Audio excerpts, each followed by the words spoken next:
اللہ الرحمن الرحیم ما کانا نہیں ہے علی نبی جی کسی نبی کے لیے والذین اور نہ ہی ان لوگوں کے لیے آمنو جو ایمان لائے ان یستغفروا کہ وہ بخشش مانگے للمشرکین شرک کرنے والوں کے لیے ولو کانا اگرچہ ہوں اولی قربا اگرچہ ان کے قرابت والے ہوں. دیکھیں یہاں پہ ایک بات بتائی گئی ہے کہ اللہ تعالیٰ فرماتے ہیں کہ کسی نبی کے لیے بھی یہ نہیں ہے کہ کسی کافر کے لیے مشرک کے لیے بخشش کی دعا کریں.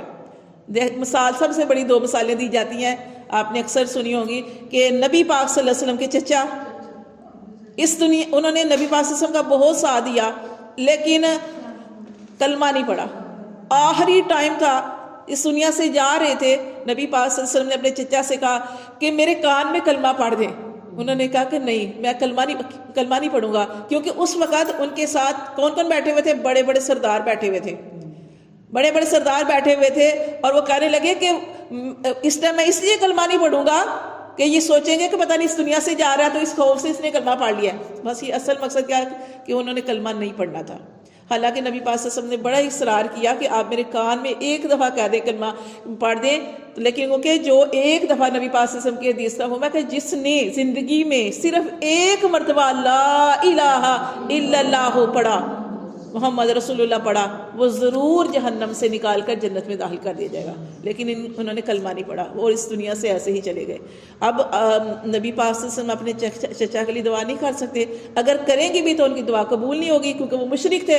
اسی طرح ابراہیم علیہ السلام کا یہاں پہ آ رہا ہے، پڑھتے ہیں. اللہ تعالیٰ فرماتے ہیں کہ کسی نبی کے لیے نہیں ہے کہ وہ ان یستغفروا کہ وہ بخشش طلب کریں للمشرکین مشرکوں کے لیے، ولو کانوا اگرچہ ہو اولی قربا اگر وہ قرابت والا بھی ہو تو اس کے لیے بخشش کی دعا نبی نہیں کر سکتا. من بعد اس کے ما تبین لہم جبکہ خوب واضح ہو جائے ان کے لیے انہم اصحاب الجحیم کہ یہ جہنم والے ہیں، کہ یہ کفر کی حالت میں چلے گئے ہیں.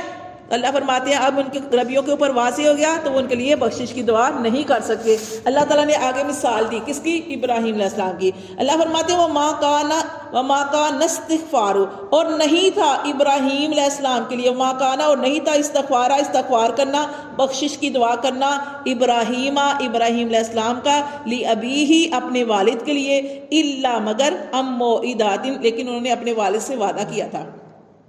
ابراہیم علیہ السلام نا اپنے والد کے لیے بخشش کی دعا کرتے تھے، اللہ میرے والد کو بخش دے، دعا کرتے تھے.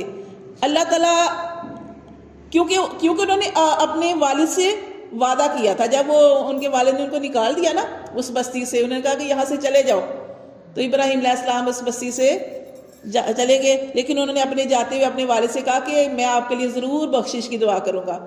ٹھیک ہے، اس لیے اس وعدے کی وجہ سے وہ اپنے والد کے لیے بخشش کی دعا کرتے رہے.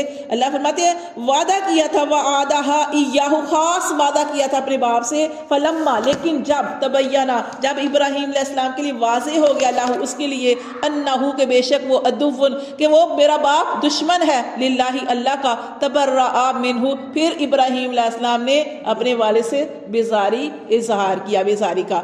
اللہ فرماتے ہیں کہ اس میں ایک اب یہاں پہ لکھا نہیں ہوا لیکن بات یہ ہے کہ ابراہیم علیہ السلام پہلے بخشش کی دعا کرتے رہے کہ انہوں نے اپنے والد کے لیے انہوں نے وعدہ کیا تھا کہ آپ کے لیے بخشش کی دعا کرتا رہوں گا. لیکن جب اللہ تعالیٰ نے سختی سے منع فرما دیا کہ اب آپ اپنے والد کے لیے، کوئی نبی اپنے باپ کے لیے بھی بخشش کی دعا نہیں کر سکتا اگر باپ کفر پہ مر گیا، تو پھر ابراہیم علیہ السلام نے بخشش کی دعا کرنا چھوڑ دیا.